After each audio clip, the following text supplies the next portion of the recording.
wondering why we're doing this right now. The answer is that I believe that we're put on this earth to create.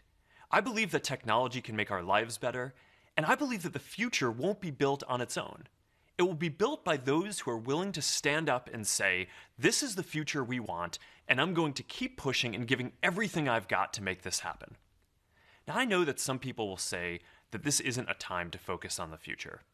And I want to acknowledge that there are important issues to work on in the present. There always will be. So for many people, I'm just not sure there ever will be a good time to focus on the future.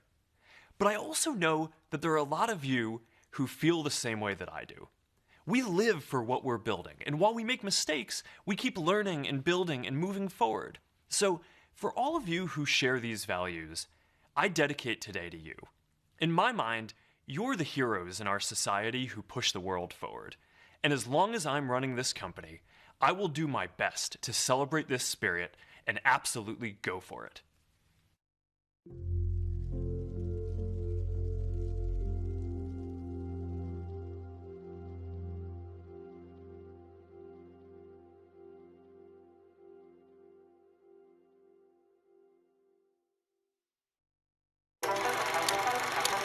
We always ask, where is the future going to take us?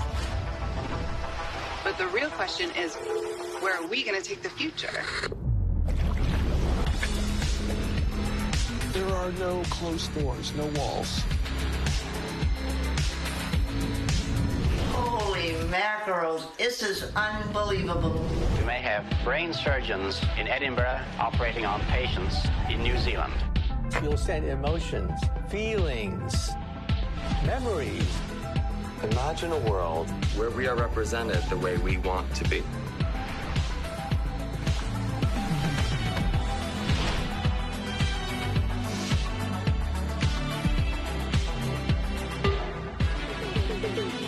You know, in the future, it just feels like long distance won't be so distant.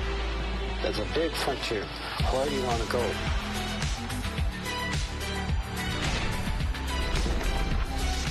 And we're just getting started. Appreciate the past, utilize the present, but don't be afraid to create the future.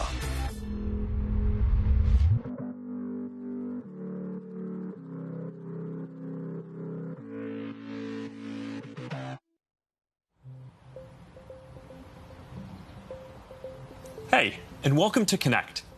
Today, we're going to talk about the metaverse.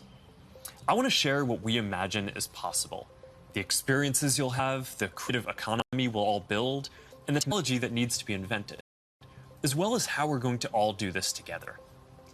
The basic story of technology in our lifetimes is how it's given us the power to express ourselves and experience the world with ever greater richness. Back when I started Facebook, that mostly meant text that we typed on computers. Then we all got phones with cameras, and the internet became much more visual. And recently, as connections got faster, video has become the main way that we experience content. We've gone from desktop to web to phones, from text to photos to video, but this isn't the end of the line. The next platform and medium will be even more immersive, an embodied internet where you're in the experience, not just looking at it. And we call this the metaverse. And you're going to be able to do almost anything you can imagine. Get together with friends and family, work, learn, play, shop, create, as well as entirely new categories that don't really fit how we think about computers or phones today. Now, since we're doing this remotely today, I figured let's make this special. So we've put together something that I think is really going to give you a feeling for what this future could be like. We believe the metaverse will be the successor to the mobile internet. We'll be able to feel present, like we're right there with people, no matter how far apart we actually are. We'll be able to express ourselves in new, joyful, completely immersive ways, and that's going to unlock a lot of amazing new experiences. When I send my parents a video of my kids, they're going to feel like they're right in the moment with us, not peering through a little window. When you play a game with your friends, you'll feel like you're right there together in a different world, not just on your computer by yourself. And when you're in a meeting in the metaverse, it'll feel like you're right in the room together, making eye contact, having a shared sense of space and not just looking at a grid of faces on a screen. That's what we mean by an embodied internet. Instead of looking at a screen, you're going to be in these experiences. Everything we do online today, connecting socially, entertainment, games, work, is going to be more natural and vivid. This isn't about spending more time on screens. It's about making the time that we already spend better. Screens just can't convey the full range of human expression and connection. They can't deliver that deep feeling of presence. But the next version of the internet can. That's what we should be working towards. Technology that's built around people and how we actually experience the world and interact with each other. That's what the metaverse is all about. Now, the best way to understand the metaverse is to experience it yourself, but it's a little tough because it doesn't fully exist yet. Some of the basic building blocks are here, though, and others are starting to emerge as we speak. We're starting to get a sense of how it could all come together and what it could feel like. So today we're going to do something a little bit different. Rather than just focusing on this year's products like a normal keynote, we're going to talk about the future. So let's start by exploring what different kinds of metaverse experiences could feel like, starting with the most important experience of all, connecting with people.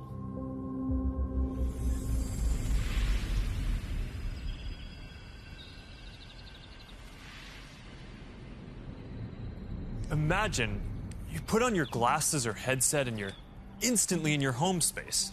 It has parts of your physical home recreated virtually, it has things that are only possible virtually, and it has an incredibly inspiring view of whatever you find most beautiful. Hey, are you coming? Yeah, just gotta find something to wear.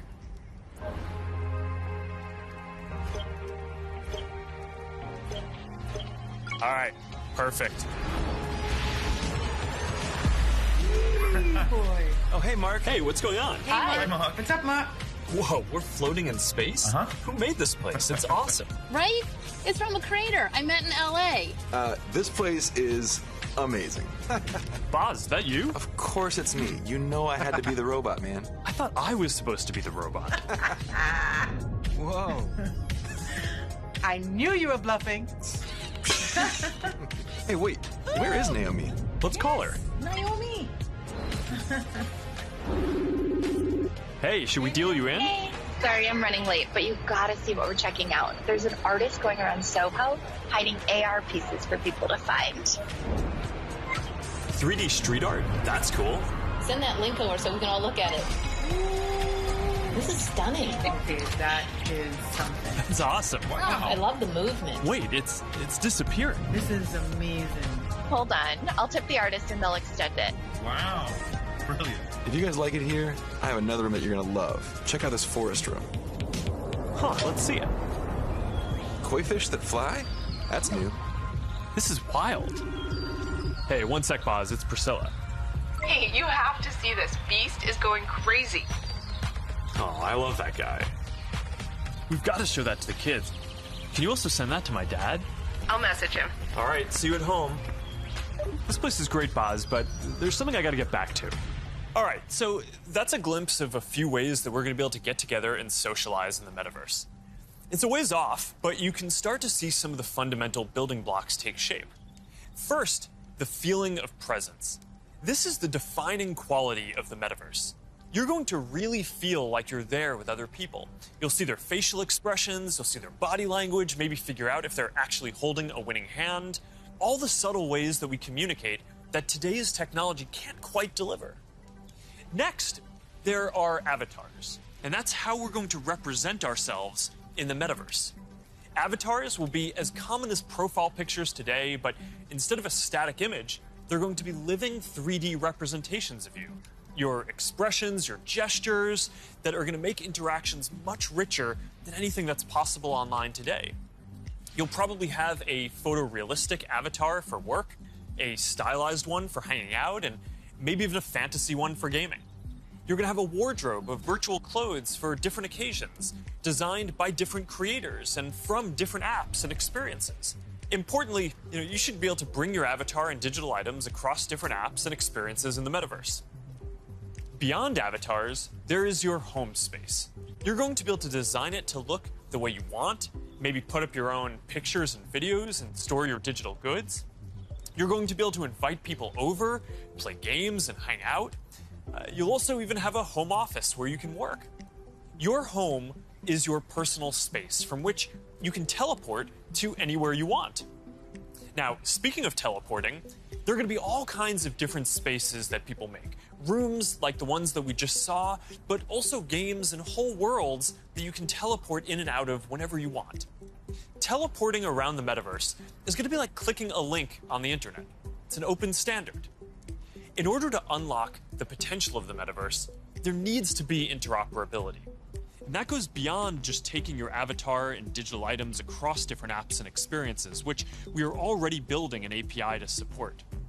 You want to know that when you buy something or create something, that your items will be useful in a lot of contexts, and you're not going to be locked into one world or platform. You want to know that you own your items, not a platform.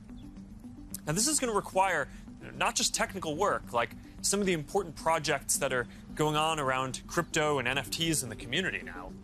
It's also going to take ecosystem building, norm setting, and new forms of governance. And this is something that we're really going to focus on. Privacy and safety need to be built into the metaverse from day one.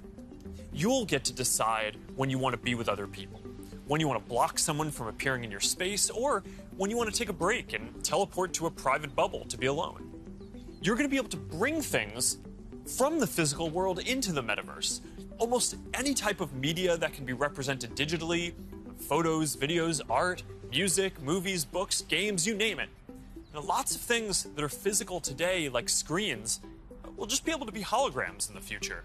You won't need a physical TV, it'll just be a $1 hologram from some high school kid halfway across the world.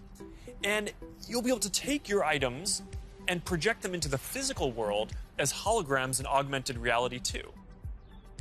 You're going to be able to move across these different experiences on all kinds of different devices, sometimes using virtual reality so you're fully immersed, sometimes using augmented reality glasses so you can be present in the physical world as well, and sometimes on a computer or phone so you can quickly jump into the metaverse from existing platforms. There are going to be new ways of interacting with devices that are much more natural. Instead of typing or tapping, you're going to be able to gesture with your hands, say a few words, or even just make things happen by thinking about them. Your devices won't be the focal point of your attention anymore. Instead of getting in the way, they're going to give you a sense of presence in the new experiences that you're having and the people who you're with. And these are some of the basic concepts for the metaverse. And while this may sound like science fiction, we're starting to see a lot of these technologies coming together. In the next 5 or 10 years, a lot of this is going to be mainstream. And a lot of us will be creating and inhabiting worlds that are just as detailed and convincing as this one on a daily basis. So even though it's still a long way off, we're starting to work on some of these foundational concepts today. Horizon is the social platform that we're building for people to create and interact in the metaverse. One part of this is Horizon Home, which is our early vision for a home space in the metaverse. Horizon Home is the first thing that you'll see when you put on your Quest headset. Today, there are already a bunch of options to choose from, and in the future, anyone will be able to create one. We've just called it Home until now because it's been missing something very important: people. Soon, we're going to be introducing a social version of Home, where you can invite your friends to join you as avatars. You'll be able to hang out, watch videos together, and jump into apps together. Then there is Horizon Worlds, which is where you can build worlds and jump into them with people. Horizon is designed to make it possible for everyone to create, and we're already seeing people build some really interesting experiences, from creating new games together to throwing surprise parties in VR that family and friends around the world can join. We started rolling out Horizon Worlds in beta last year, and we're adding more people and more worlds every day. And we also just launched Horizon Workrooms earlier this year for collaboration. Beyond Horizon, we're also making it easier to communicate with your friends across different layers of reality. This year, we're bringing messenger calls to virtual reality. You're going to be able to invite your friends to a messenger call, and soon you'll be able to explore somewhere together or join a game. Now, these are the kinds of tools that need to get built so that you can jump into the metaverse with your friends from anywhere. And they're going to unlock some pretty amazing experiences. Now, let's move on from some of these basic concepts and people just connecting to a completely different set of experiences around entertainment and gaming.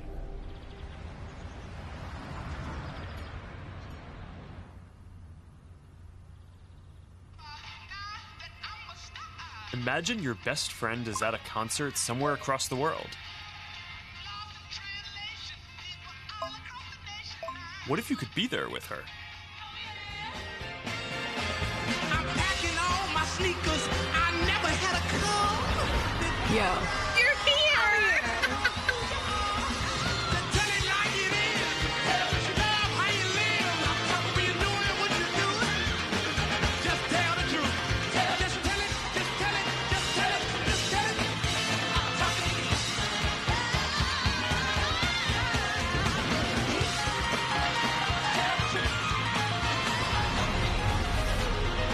After party passes? Yes.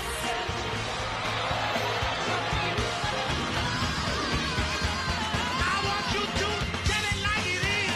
Tell what you love, how you live. When you're doing what you do, just tell the truth.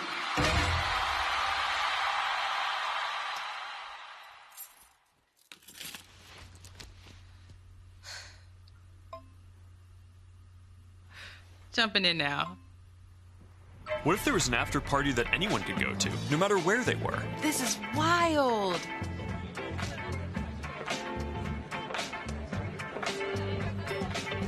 Hey, check this out.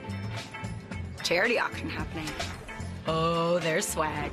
And when you go to the after party, you could connect with other fans, hear new versions of your favorite songs, and check out the merch that just dropped.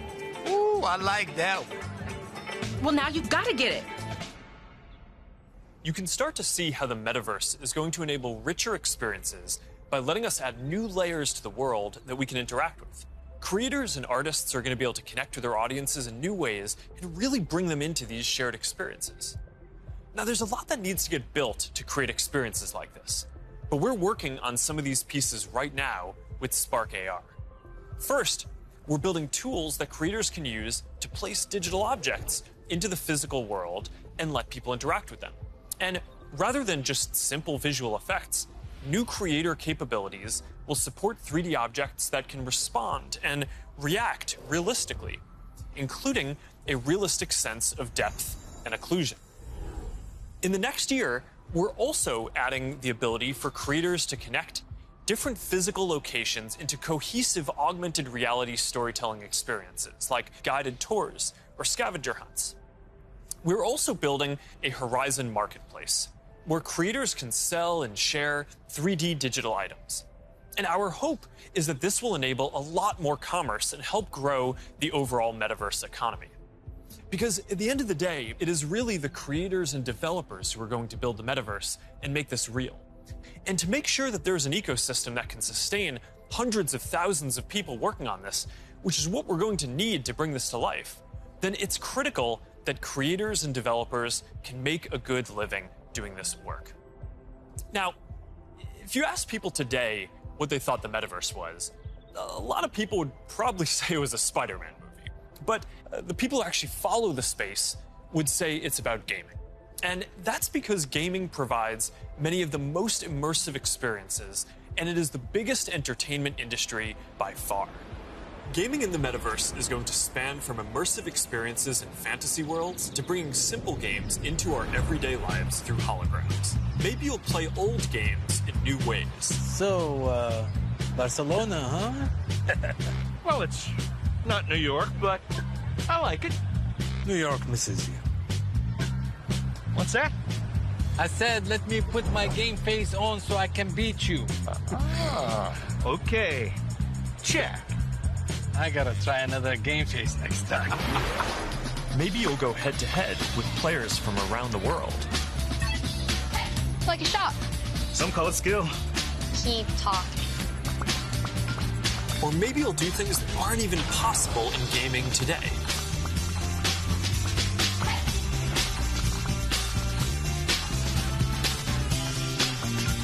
Hey, Mark, down for a VR foiling sesh? Now this is more my style. Classic look. All right. Nice. Oh, nice choice, Mark. Ready to shred. All right, here we go. Whoa. Whoa, hang in there, Mark. That's not good. Hit this section, boom. All right, backflip. Yoo-hoo! I've got an idea. Hey, where are you going? Gotta pump it to jump it. What? I didn't even know that was an option. You're not gonna catch me now. Take that, unicorn. Oh, Tube City! Kai, you're out of control. Don't worry, I'll let you win next time. All good. Oh, that was a close one. You want to go again? Maybe later. I'm gonna need a lot more sunscreen though.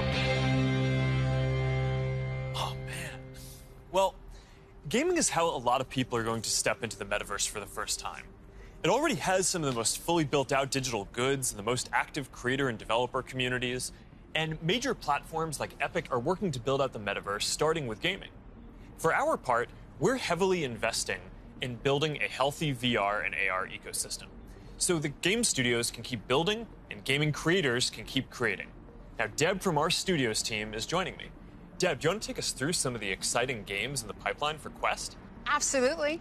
Over the years, we've had the opportunity to work with incredible developers like Vertigo Games, the studio behind fan favorite Arizona Sunshine. I love Arizona Sunshine. That game basically got me and my friends through the first few months of the pandemic. That's awesome.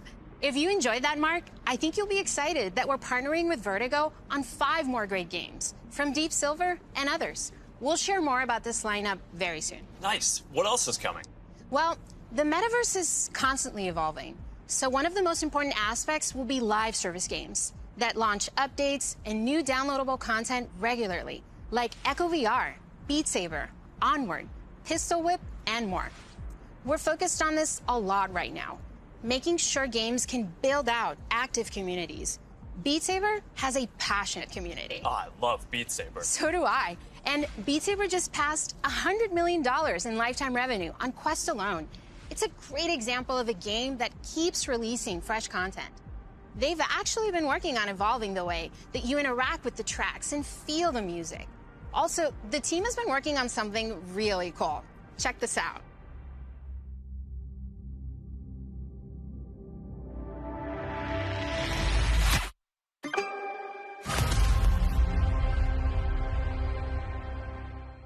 I can't wait to play this. And they keep partnering with incredible artists to release new music packs all the time. Did you play the Billie Eilish music pack last month? A little more than I should have. I probably should have been working more on this metaverse presentation. Well, they have a great lineup of artists for 2022. And there's one more epic surprise before the end of the year. So stay tuned. Okay, have you played Population 1? I mean, yeah, I love the game so much that... For those who haven't, Population 1 is a thrilling battle royale that is only possible in VR. Since its launch at Connect last year, it has become one of the highest earning games on Quest and the biggest multiplayer FPS on the platform. You can have up to 24 people in at once for a match. We're super excited to keep launching big updates, like an all-new autumn event later in November and a Winter Wonderland update in December.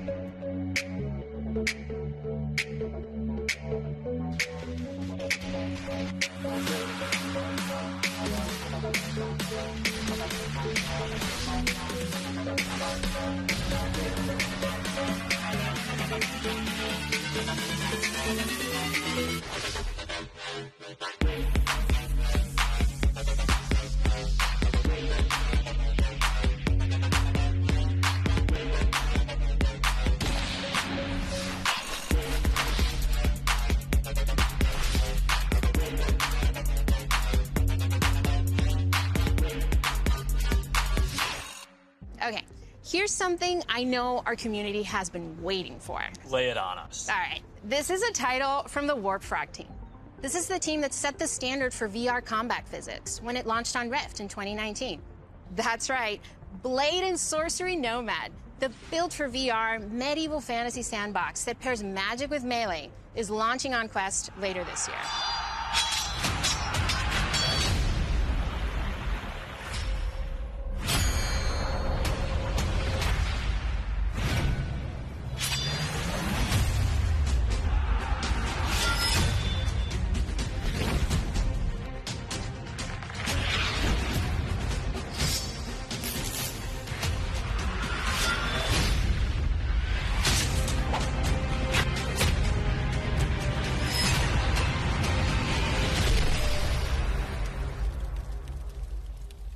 For more gaming updates, look out for the 2022 Oculus Gaming Showcase. It's going to be loaded with news you won't want to miss.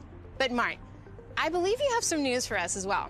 Yeah, you know, I have to say, it's really impressive to see this lineup come together over the last few years, but there's one project that I'm really looking forward to. Yeah, this is one of the all-time greats, and we've been working for years to bring it to Quest. I'm excited to announce that the Rockstar Games classic Grand Theft Auto San Andreas is in development for Quest 2. This new version of what I think is one of the greatest games ever made will offer players an entirely new way to experience this iconic open world in virtual reality. That's it, Mark. I'm moving to the metaverse. All right, thanks, Deb. This is going to be amazing. Now, a lot of the most interesting games out there take advantage of how you can move around physically. Being able to look anywhere, move freely, it's just a fundamentally different experience from staring at a screen. This quality of being physically embodied and able to interact with the world and move around inside it, that opens up some completely new experiences that didn't really make sense before on 2D phones or computers. And one example that we are seeing take off is fitness. And speaking of that, I think it's time for my workout. A lot of you are already using Quest to stay fit. It lets you work out in some completely new ways. It's kind of like a Peloton, but instead of a bike, you just have your VR headset, and with it, you can do anything from boxing lessons to sword fighting to even dancing.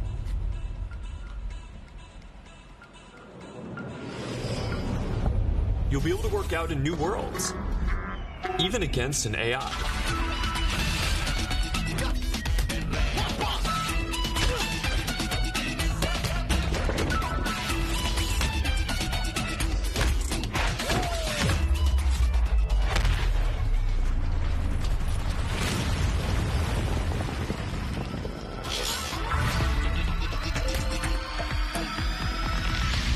Maybe you'll get some friends together for some 3-on-3. Maybe play pickup with people on the other side of the world.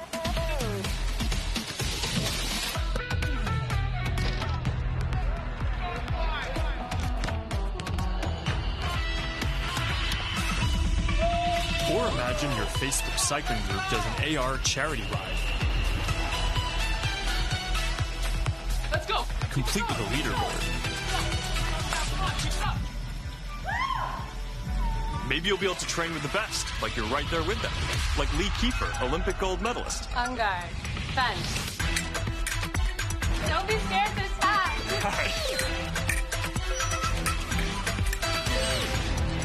You seem like a natural. Whoa. All right, that's a little too realistic. See you later, Lee. That was fun. Good job, Mark. And that's what fitness will be like in the metaverse. Now, I think we're going to see a lot more unique experiences emerging around fitness that take advantage of the full immersion in interactive training.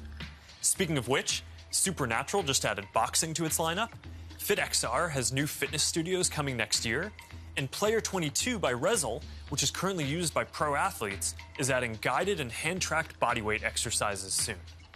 We're making a fitness accessories pack that makes Quest 2 more comfortable with controller grips for when things get a bit intense and a facial interface that you can wipe the sweat off of, making your sessions more comfortable.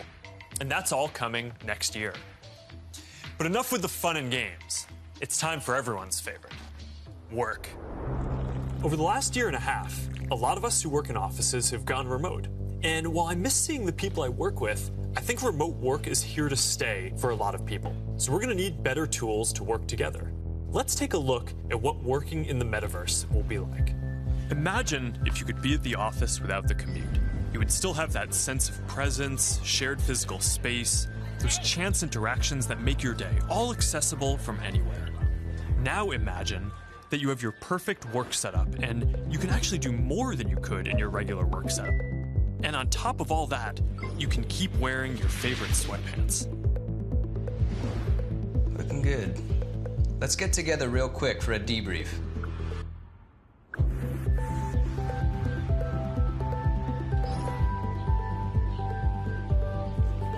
I'm free now. Let's jump in. Hi. Hey. So what do we think?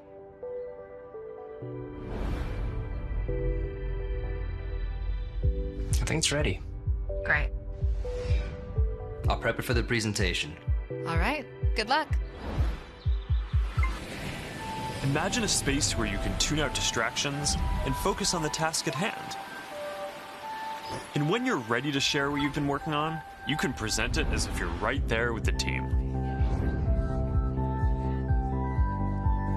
Wait, where's Mark?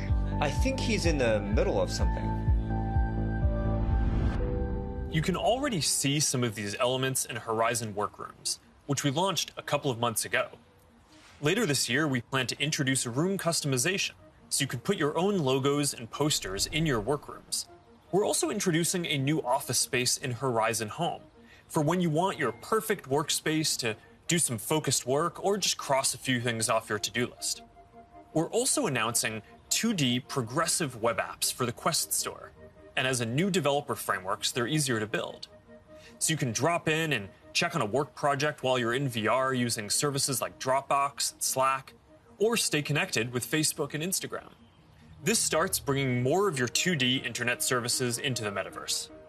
And as we've focused more on work, and frankly, as we've heard your feedback more broadly, we're working on making it so you can log into Quest with an account other than your personal Facebook account. We're starting to test support for work accounts soon, and we're working on making a broader shift here within the next year. I know this is a big deal for a lot of people.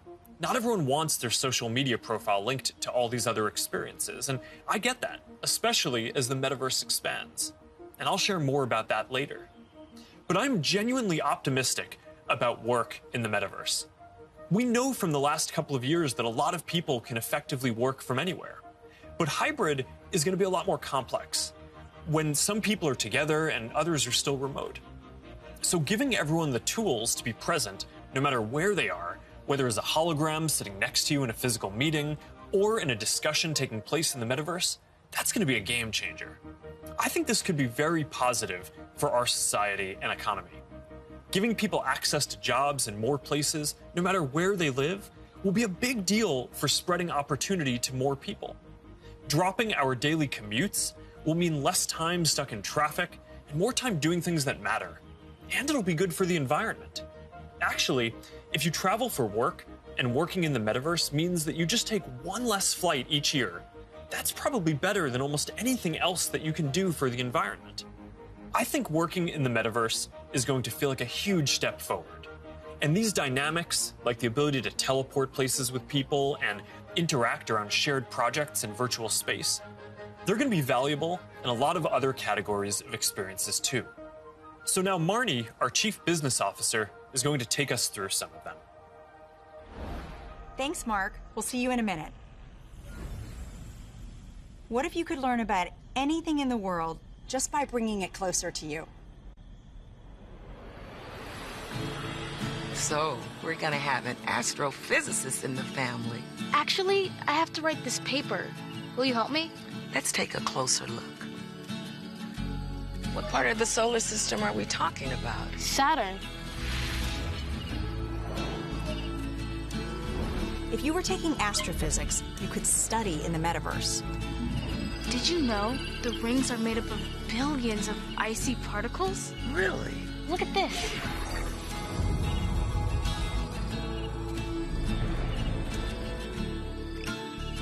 You ready to do that paper now, right? Yeah.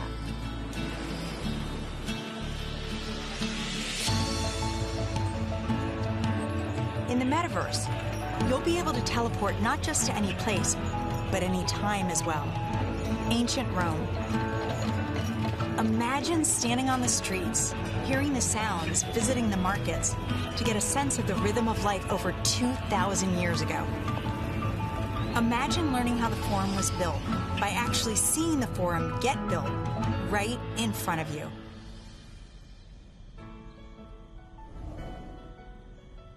Hi, everyone. I'm Marnie Levine. In the metaverse, learning won't feel anything like the way we've learned before. With a headset or glasses, you'll be able to pull up schematics for your studying, or maybe even the service manual for a vehicle you're learning to repair.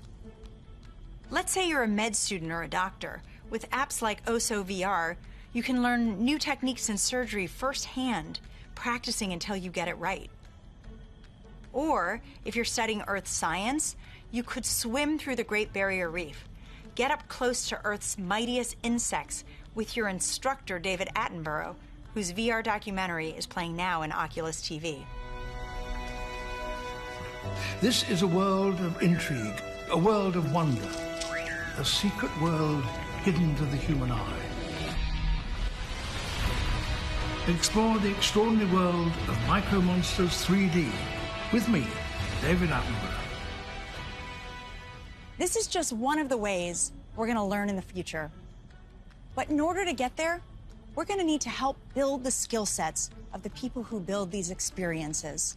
So we're setting aside $150 million to train the next generation of creators to build immersive learning content and increase access to devices. And to help more creators make a living building AR effects using Spark AR, we're going to establish a professional curriculum and certification process, make it easier to monetize, and put our Spark AR curriculum on Coursera and edX. Thanks, Marnie.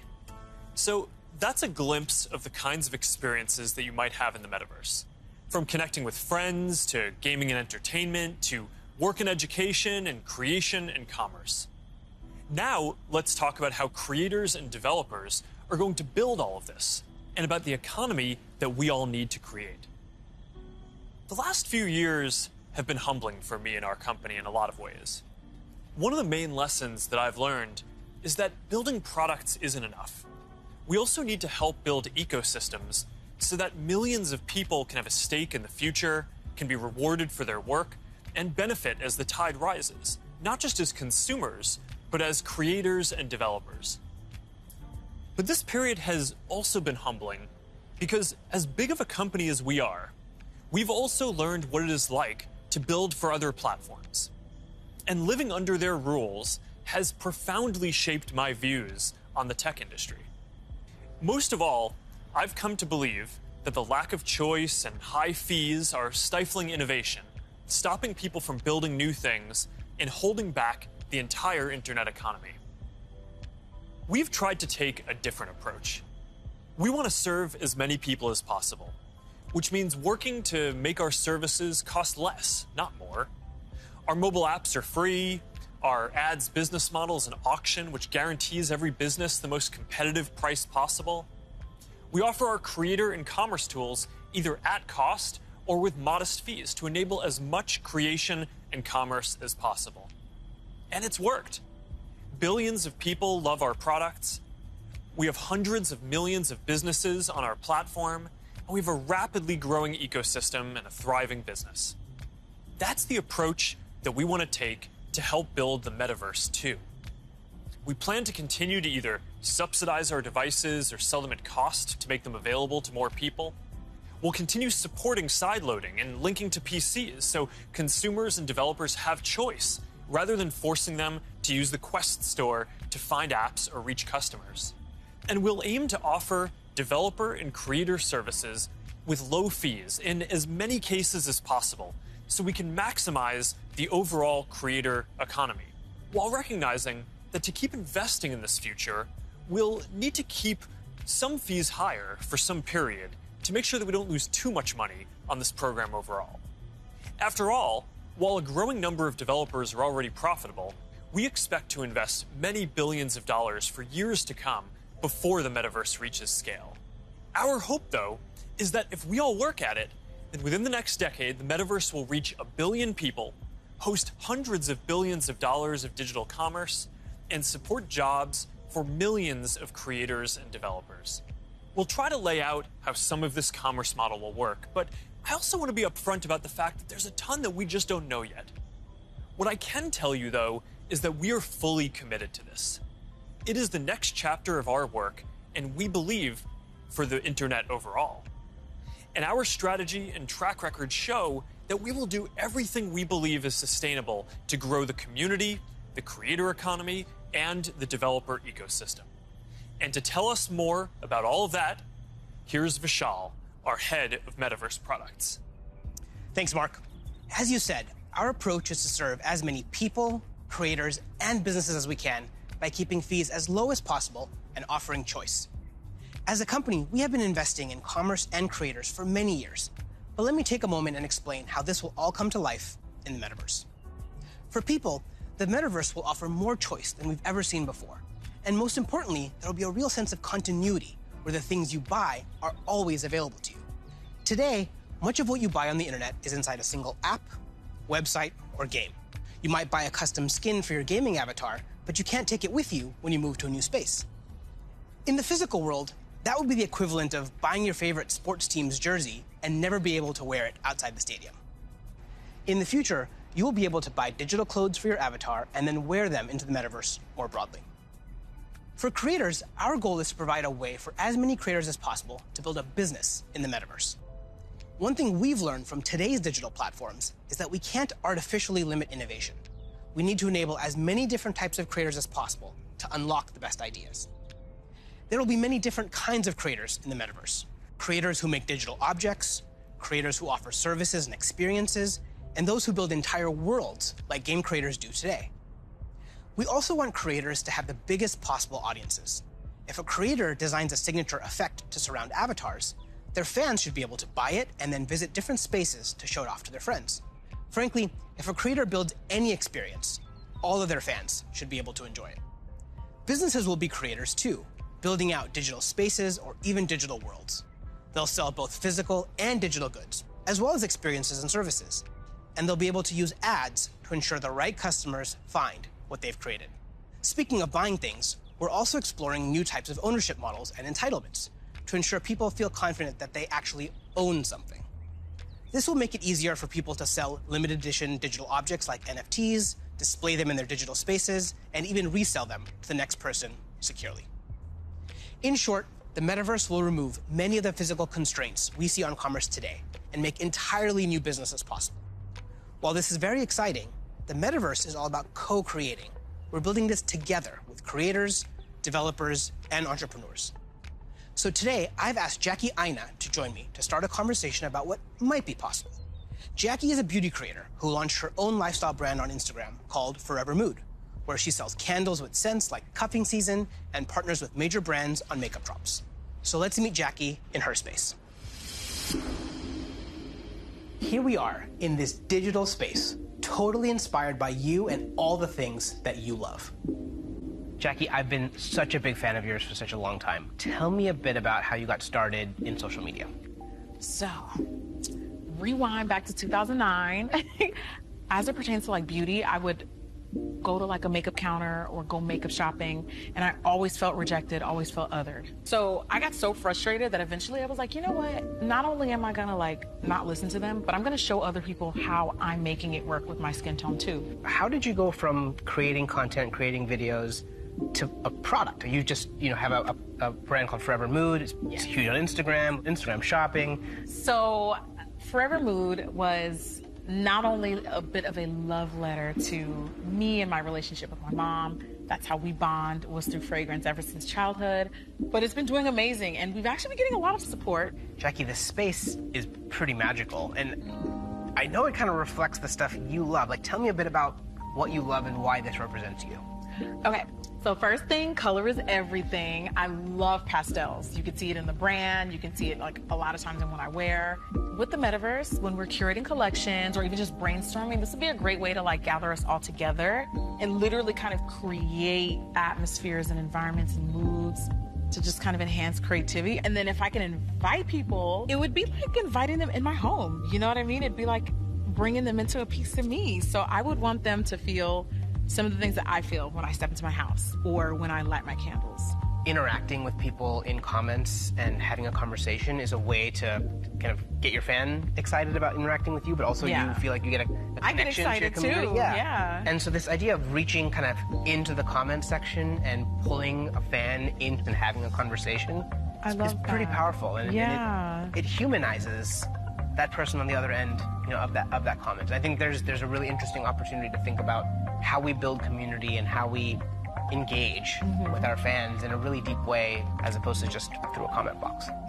Imagine for your biggest fans, you could have an exclusive launch party where anyone could visit, no matter where they were in the world.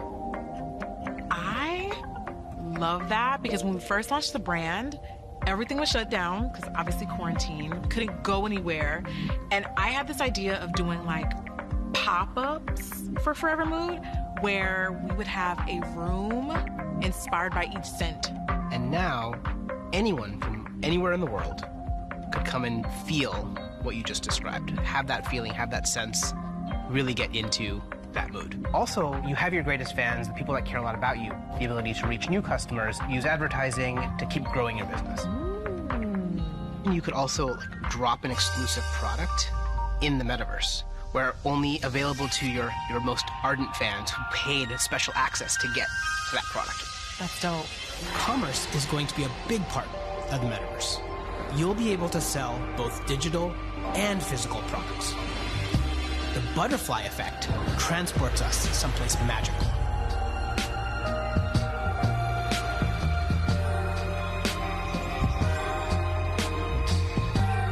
So beautiful. So Jackie, as we walk through this amazing world, what does the metaverse mean to you?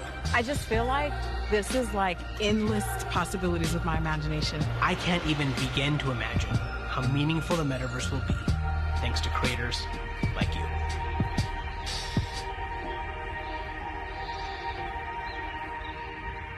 There's a lot here to be excited about.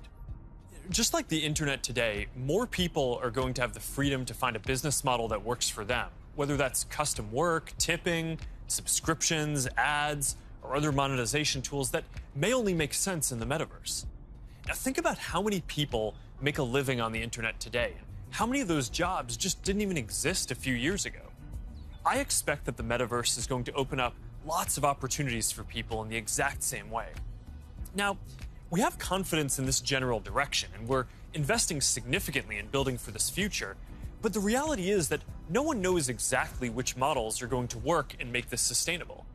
So we're going to approach this with humility and openness, and we're going to work with anyone whose efforts will help bring the metaverse to life. So now Boz is going to join us to talk about what people are already building for the metaverse and what kinds of tools we can create to help out. Hey Boz, I'm still kind of jealous of your robot avatar. Yeah, man, you gotta have the robot when you're working your dance moves, right? I mean, of course.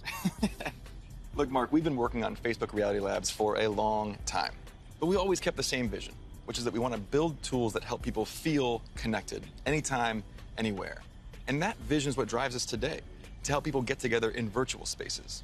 We've come a long way since the early days of VR, thanks to the developers and the creators who see the potential to entertain and to educate. But of course, we still have a lot farther to go. So to keep the pace of innovation moving faster and empower more use cases, we do have a few exciting announcements. Today, we're introducing the Presence platform, which is a broad range of machine perception and AI capabilities that empower developers to build mixed reality experiences on Quest 2. You want to tell us more about the Presence platform? Yeah, we've said before that realistic presence is the key to feeling connected in the metaverse. And the Presence platform's capabilities are what's going to deliver on that promise. Things like environmental understanding, content placement and persistence, voice interaction, standardized hand interactions. In fact, let's start with hands. I mean, the human hand is an engineering marvel. And bringing hands into VR was no easy feat. It required a lot of collaboration against product, design, research, but we continue to improve that product, finding new ways to navigate with gestures and interact with VR. So today, we're introducing the Interaction SDK, a library of modular components that will make it easy to add hand interactions to your apps. That's pretty exciting. Yeah, we really think that this is going to help people accelerate the build time for new and existing titles that allow people to use their hands more naturally in more virtual experiences. Now, in addition to hands, there's another exciting interaction space for VR. That's your voice. The Voice SDK lets developers integrate voice input into their games and apps so they can create new gameplay and navigation. So soon, you'll be able to jump into a FitXR workout and shake up your routine just by saying, "Surprise me."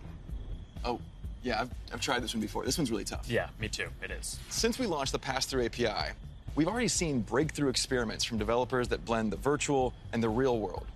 Soon, with our next SDK release, developers will be able to ship their mixed reality apps on the Oculus Store and an App Lab. Now, of course, access to pass-through by itself is not enough. To achieve that rich mixed reality experience, apps also need to be aware of things in the room, and, blend the virtual objects with the physical environment around them so they can coexist in the same space. So developers want to be able to place, persistent world-locked content like animated holograms or your Instagram feed in your real space. And tools like spatial anchors and scene understanding capabilities will help make these mixed reality experiences feel seamless. Now, I'd gladly nerd out with you on the technical details of this with you. I know. But I think it's better to show you. Load the world beyond. This is Oppie. Oppie, come on, Oppie. Who's a good persistent state virtual object layered on an interactive pass-through environment? Oh, you are. Yes, you are. Oppie, sit. Pets in the metaverse, man. Just as stubborn as they are in the physical world. You know, Boz, I always really wanted a forest in my living room. Did you? Not really. I'm looking forward to how developers are going to be able to build a new generation of mixed reality experiences on Quest 2. And it also gives us a glimpse of the kind of worlds that people are going to be able to build. Now let's talk about augmented reality. With Spark, we really focused on those use cases that allow people to both stay engaged with the world around them, but also stay connected to the people that they're not around. And creators are really leading the way here. And we're doing everything we can to support them with our know-how, with our resources, and of course, with tools. And for more on that, I'd like to say hi to Sue, the product director at Facebook Reality Labs and the head of Spark AR. Thanks, guys. Spark AR is focused on building AR experiences that empower people to be more connected and at the same time, more present with the world around them. And creators are helping us build these experiences of today while exploring the possibilities of tomorrow. Fundamentally, we're democratizing AR creation and enabling a global community with the tools and knowledge necessary to develop the AR content and experiences that people love to use. Programs like AR Curriculum enrolled over 22,000 creators in less than a year, and we're adding additional programming to support more advanced creators. And the depth and breadth of content would not be possible without these creators. In 1 week alone, you'll see effects that bring moments like landing on Mars or the launch of a new album to life, all by tapping into everyone's imaginations. We're also powering experiences across Facebook, so imagine playing that AR battleship game from your phone with a friend in the metaverse or on an augmented call. How cool, right? Right now, we have over 600,000 creators in our community with diverse needs and motivations for using AR to engage with their fans and audiences. We know people, more than 700 million monthly across the Facebook family of apps, are already using AR a ton. We see over 80 billion effects applied per month, and we want to make it even easier for anyone to find their spark. So we created a tool, codenamed Polar, that makes AR creation possible for novice creators who have no prior experience in art, 2D or 3D design, or programming. Think paint by numbers. So creators whose first love might be photography, video, or dance can enhance their content for their own special effects. And that's an important piece of this vision and this community. It's open to anyone and everyone who's curious. And the metaverse is well positioned to be a strong digital economy for creators from all walks of life. This is primitive to a functioning metaverse. And we want to make sure creators are ready to share their creativity and capitalize on this emerging opportunity from day one. Thanks, Sue. So that's some of the software platform that needs to get built to deliver the metaverse. But there are other important considerations here too. Hey, Nick. Hey, Mark. Hope I'm not interrupting. You got a sec? Have you got Oppie with you? I think Oppie's still in the virtual forest, but I always have time for you. What's going on? Look, I just love the presentation so far. It's such visionary stuff. But as you mentioned early on, with all big technological advances, there are inevitably going to be all sorts of challenges and uncertainties. And I know you've talked about this a bit already, but people want to know how we're going to do all this in a responsible way, and especially that we play our part in helping to keep people safe and protect their privacy online. Yeah, that's right. This is incredibly important. The way I look at it is that in the past, the speed that new technologies emerged sometimes left policymakers and regulators playing catch-up. So on the one hand, companies get accused of charging ahead too quickly, and on the other, tech people feel that progress can't afford to wait for the slower pace of regulation. And I really think that it doesn't have to be the case this time round, because we have years until the metaverse we envision is fully realized. So this is the start of the journey, not the end. Like I said earlier, interoperability, open standards, privacy, and safety need to be built into the metaverse from day one. And with all the novel technologies that are being developed, everyone who's building for the metaverse should be focused on building responsibly from the beginning. This is one of the lessons that I've internalized from the last 5 years. It's that you really want to emphasize these principles from the start. So at Connect last year, Boz outlined our responsible innovation principles, and the first one was never surprise people. Right, and that means being transparent about how things work, what data is collected, and how that data is used over time. It also means giving people easy-to-use safety controls, as well as age guidance and parental controls for when youngsters are using these products. And we're spending a lot of time talking with experts and getting perspectives from outside the company on what we're building, even before we build it. And this is about designing for safety and privacy and inclusion before the products even exist. And one example is what we're doing with Project Aria, our research device that helps inform the AR glasses that we're building. We're also funding external research on this. You know, last year we announced grants for research on the impact of AR, VR, and smart devices on people who aren't currently using them, especially communities whose perspectives have often been overlooked, as well as best practices for creating inclusive environments in virtual spaces. And this year, we're opening up support for even more research because we need those independent perspectives to make sure that we're living up to another one of our principles, consider everyone. And that point is so important because this is a collaborative exercise. And in particular, we need to make sure the human rights and civil rights communities are involved. So these technologies are built in a way that's inclusive and empowering. One of the advantages of starting right now is that we can collaborate with people at the very early stages of development, like what we're doing through the new fund that you announced a few weeks ago. Yeah, the XR Programs and Research Fund. It's a 2-year, $50 million investment in programs and external research with organizations all over the world, like Howard University, Women in Immersive Tech, Africa No Filter, and universities in Seoul, Hong Kong, and Singapore. And this is crucial because, as we've said, the metaverse isn't something we're building so much as it's something we're building for. Across the industry, we need to bring that same imagination and commitment to building for interoperability, openness, safety, and privacy as we do for all the other product aspects of the metaverse. These have to be fundamental building blocks, just like the other software and experiences that we've been talking about. Right. All right, thanks, Nick. So, one thing that we haven't talked about much yet is the future of hardware that will help bring the metaverse to life. We're working on multiple new products to advance the state of the art, unlock richer social interactions, and make it a lot easier to be productive. That must be Angela, our head of VR devices. Hey, Angela. Hey, Mark. Is that what I think it is? I sure hope it is. All right, come on in. So, what do you think is the most exciting thing that we're working on right now? That's hard to say. You know, we have such an exciting pipeline. But next year, we are releasing a new product that will push the boundaries of VR even further. We've codenamed it Project Cambria.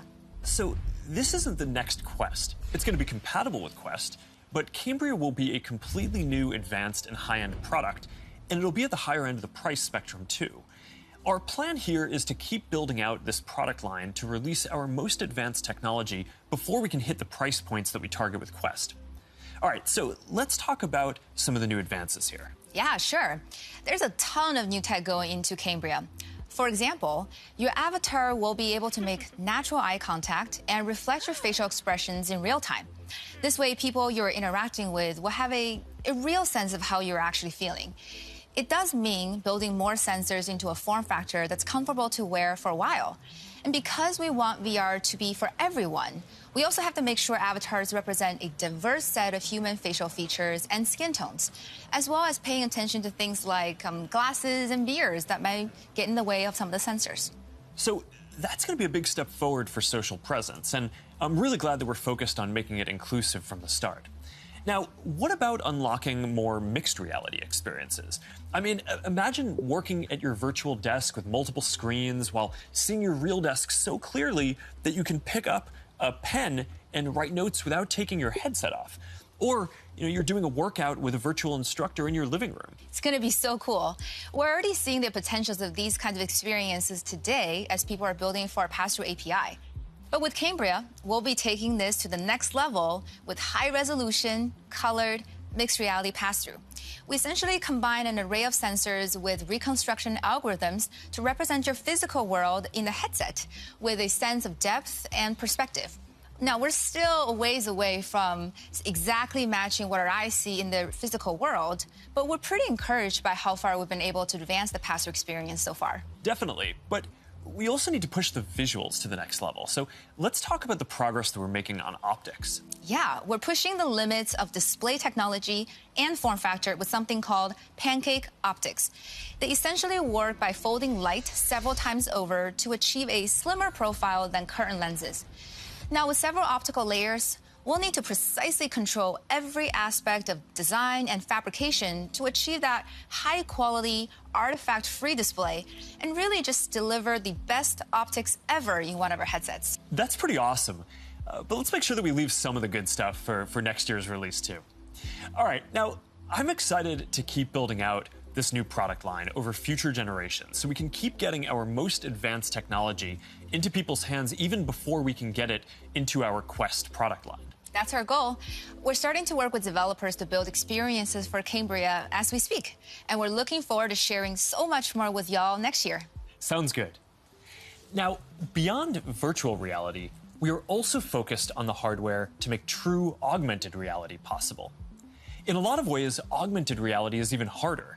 Not just because we need to invent a completely new optical stack that's not based on screens, but because we basically need to fit a supercomputer into a pair of normal-looking glasses. So we're approaching this problem from two directions. First, how much technology can we pack into a pair of normal, great-looking glasses today? And second, how do we take the long-term tech stack to do everything and keep miniaturizing and improving it until it fits into a pair of normal, good-looking glasses? On the first path, last month we launched Ray-Ban Stories, our first smart glasses in partnership with EssilorLuxottica. They're not full AR glasses yet, but they let you take pictures and videos, listen to music, and take phone calls while you're out looking at the world instead of down at your phone. And we built leading privacy features into the glasses, like the LED light whenever you're recording, which phones don't even have. And we delivered this in the iconic Ray-Ban style for just $299. These are all steps along the path to an embodied internet. But the ultimate goal here is true augmented reality glasses. And we've been working on that too. And today, I want to show you an experience that we've been working on for Project Nazare, which is the codename for our first full augmented reality glasses. Here, you'll see you're chatting with friends on WhatsApp and planning a game night. You can select a game, and then, as you walk over to your kitchen, you can easily just put your game onto the table and you're off. And that's the kind of experience that augmented reality will unlock. There's a lot of technical work to get this form factor and experience right. We have to fit hologram displays, projectors, batteries, radios, custom silicon chips, cameras, speakers, sensors to map the world around you, and more into glasses that are about 5 millimeters thick. So we still have a ways to go with Nazare, but we are making good progress. I'm excited about our future roadmap, but even that's still early in a journey that's going to go on for decades. Immersive all-day experiences will require a lot of novel technologies. And for the last 7 years, our research team has been working on a broad array of technologies that are necessary for these next-generation platforms. Michael Abrash leads this team, and he's going to join me to talk about some of the future technology that we're developing. Hey, Michael, do you want to take everyone through our roadmap? Sure. That covers a lot of ground, though. It's going to take about a dozen major technological breakthroughs to get to the next-generation metaverse, and we're working on all of them. Displays, audio, input, haptics, hand tracking, eye tracking, mixed reality, sensors, graphics, computer vision, avatars, perceptual science, AI, and more. Yeah, you're right. That's a lot. We probably only have time for a couple right now. You want to pick a few? Well, I think the metaverse is really going to be first and foremost about connecting people. So I'd say let's start with avatars. Yeah, I agree. The goal here is to have both realistic and stylized avatars that create a deep feeling that we're present with people. Exactly, and we've shown codec avatars before. Well, what can your face do? Can you show us? Well, I've always hoped you would ask me that question. And it's a remarkable experience to see codec avatars in VR, and photorealistic avatars will be a huge breakthrough. But they're only part of the picture. Yeah, because you're not always going to want to look exactly like yourself. That's why people shave their beards, dress up, style their hair, put on makeup, or get tattoos. And of course, you'll be able to do all of that and more in the metaverse. So this next video shows how we're making progress on part of that with hair and skin rendering and relighting for 3D avatars. She's going for a medical field. I think she was interested into... Now, I want to point out this technology is still very definitely research, but it shows the really high level of fidelity that avatars are ultimately going to need to reach. Notice that you can see the individual pores on his skin.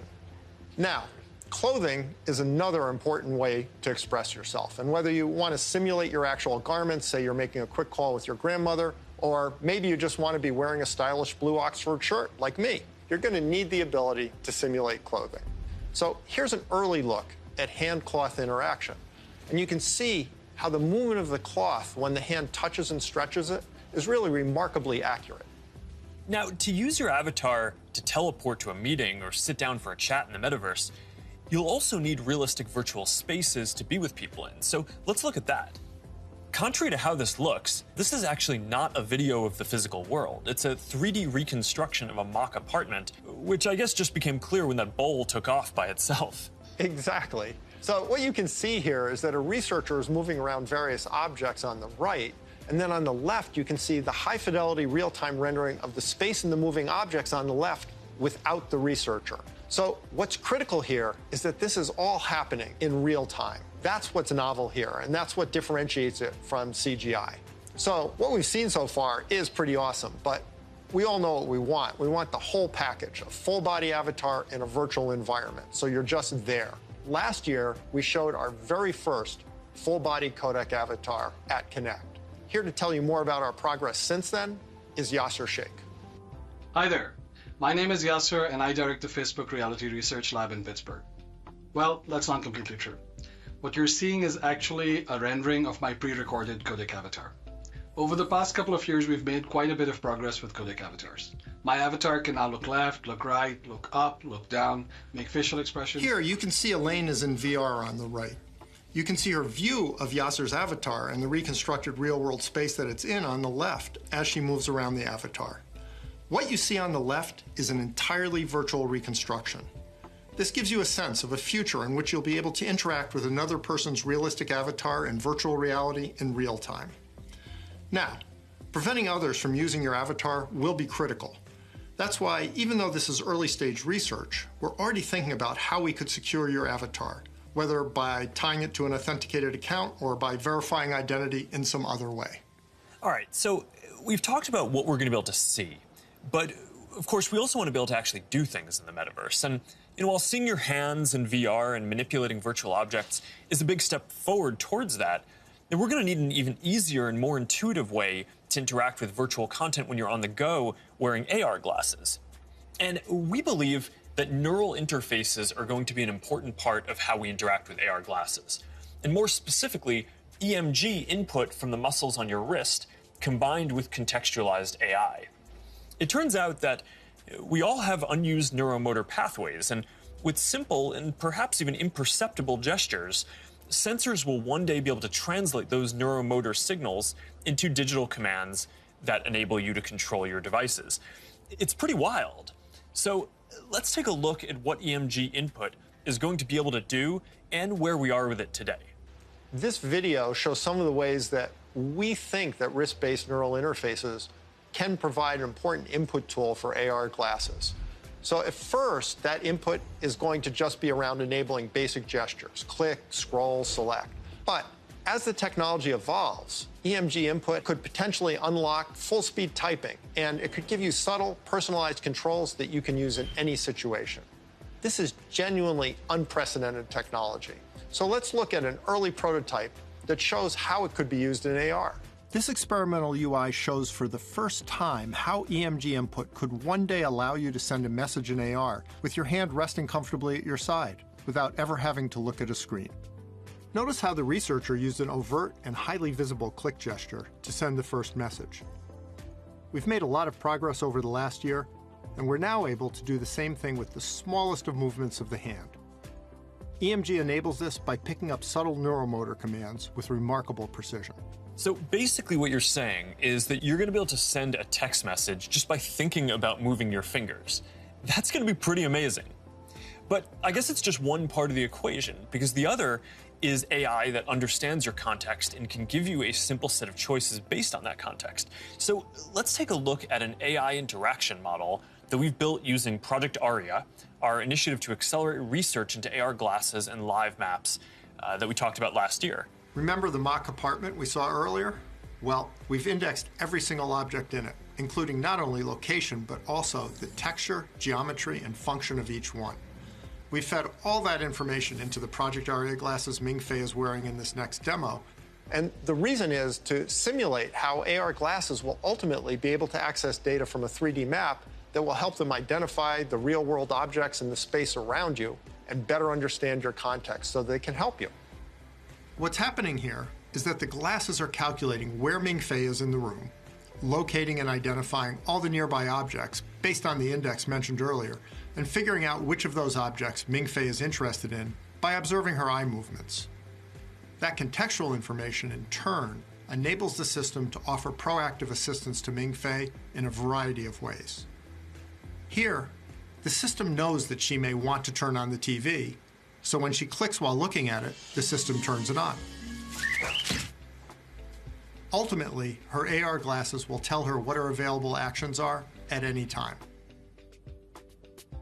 Hey assistant, where's my favorite mug? We're also working on a voice interface that will let you locate any object. Here, the system is displaying the current location of the mug. In the future, it might tell her where it is using speech or text, or it might highlight the location in her glasses. Really, it's an early look at the sort of intuitive, low-friction interface that AI plus EMG input will enable in the future. This is how we'll all be interacting one day. Thanks, Michael. That was awesome. All right, so I hope that gives you a sense of some of the technical challenges that we're working on to deliver deep and immersive experiences in the metaverse. A lot of what we've shown today isn't going to be available in the next year or two. Some of this is still a long way off. But this is some of the most exciting stuff that I've ever gotten to work on, and I'm just incredibly energized to be on this journey with all of you. And there's one more thing that I want to tell you about today. I believe the metaverse is the next chapter for the internet, and it's the next chapter for our company too. So I've been thinking a lot about what this means for our company and who we are as we embark on this journey. We're a company that focuses on connecting people. While most other tech companies focus on how people interact with technology, we focus on building technology so people can interact with each other. One of the reasons I started Facebook was that at the time you could use the internet to find almost anything. Information, news, movies, music, shopping, except for the thing that matters most of all, people. Today, we are seen as a social media company. But in our DNA, we are a company that builds technology to connect people. And the metaverse is the next frontier, just like social networking was when we got started. Facebook was born in a specific time and place, a college campus, the web. It was what we could build at the time to put people back into our experience of technology. But connecting people was always much bigger. From way earlier on, I remember sitting in middle school classes, sketching in my notebooks, ideas that I wanted to code when I got home. And even though I didn't have the skill or technology to build it yet, it was always clear that the dream was to feel present with the people we care about. Isn't that the ultimate promise of technology? To be together with anyone, to be able to teleport anywhere, and to create and experience anything. Yet here we are in 2021, and our devices are still designed around apps, not people. The experiences we're allowed to build and use are more tightly controlled than ever. And high taxes on creative new ideas are stifling. This is not the way that we are meant to use technology. The metaverse gives us an opportunity to change that if we build it well. But it's going to take all of us, creators, developers, companies of all sizes. Together, we can finally put people at the center of our technology and deliver an experience where we are present with each other. Together, we can create a more open platform with more ways to discover experiences and more interoperability between them. And together, we can unlock a massively bigger creative economy. I know the internet story isn't straightforward. Every chapter means new voices and new ideas, and yes, there will be challenges and risks and disruption of established interests. But there will also be opportunities and benefits that we can't even imagine yet. For connection, for creation, for learning, and joy. We'll all need to work together from the beginning to bring the best possible version of this future to life. A future where, with just a pair of glasses, you will be able to step beyond the physical world and into the kinds of experiences that we have talked about today. I've been thinking a lot about our identity as we begin this next chapter. Facebook is one of the most used products in the history of the world. It is an iconic social media brand. But increasingly, it just doesn't encompass everything that we do. Instagram, WhatsApp, Messenger, Quest, now Horizon, Nazare, and more. Building our social media apps will always be an important focus for us. But right now, our brand is so tightly linked to one product that it can't possibly represent everything that we're doing today, let alone in the future. Over time, I hope that we are seen as a metaverse company. And I want to anchor our work and our identity on what we are building towards. We just announced that we are making a fundamental change to our company. We're now looking at and reporting on our business as two different segments. One for our family of apps, and one for our work on future platforms. And as part of this, it is time for us to adopt a new company brand to encompass everything that we do. To reflect who we are and what we hope to build, I am proud to announce that starting today, our company is now Meta. Our mission remains the same. It's still about bringing people together. Our apps and their brands, they're not changing either. And we are still the company that designs technology around people. But now we have a new North Star to help bring the metaverse to life. And we have a new name that reflects the full breadth of what we do and the future that we want to help build. From now on, we're going to be metaverse first, not Facebook first. That means that over time, you won't need to use Facebook to use our other services. And as our new brand starts showing up in our products, I hope that people come to know the Meta brand and the future that we stand for. I used to love studying classics, and the word meta comes from the Greek word meaning beyond. For me, it symbolizes that there is always more to build. There's always a next chapter to the story.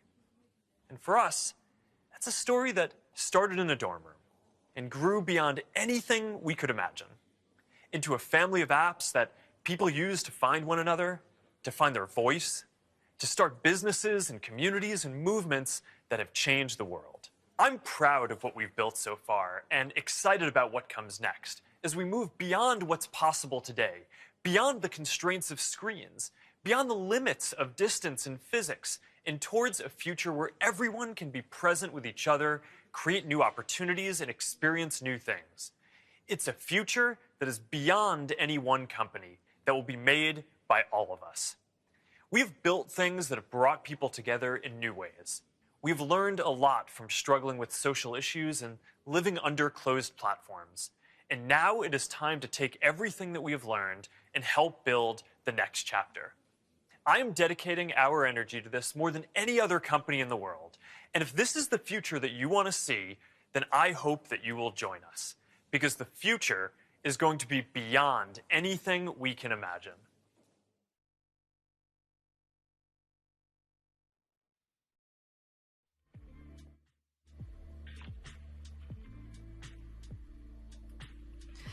Wow, wow, wow. I hope everyone was sitting down for that announcement. Never a dull moment around here, and I, for one, am already planning how I'll decorate my high-rise in the metaverse, and also updating my business cards. Does anyone actually use those anymore? No? Just me? Okay. Well, what a way to kick things off. And now, to you, our community of creators,